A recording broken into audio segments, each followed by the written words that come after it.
زينة هي ست البنات، يمكن صحيح الحلم مات وما عادش فاضل لينا غير حبة حاجات: فستانك ولعبتك وضحكتك، وسط صورة بتحكي لينا ذكريات، ودموع بترسم على الخدود ألم السكات.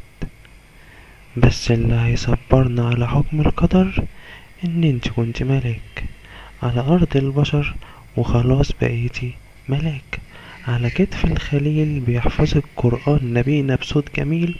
وان انت يوم الجمع هتكوني لينا الدليل، تاخدي بايدينا تعدي بينا عالصراط، هتوحشينا يا ست البنات.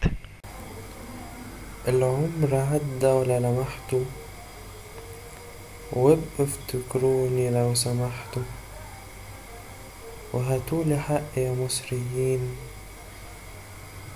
إذا سمحتوا.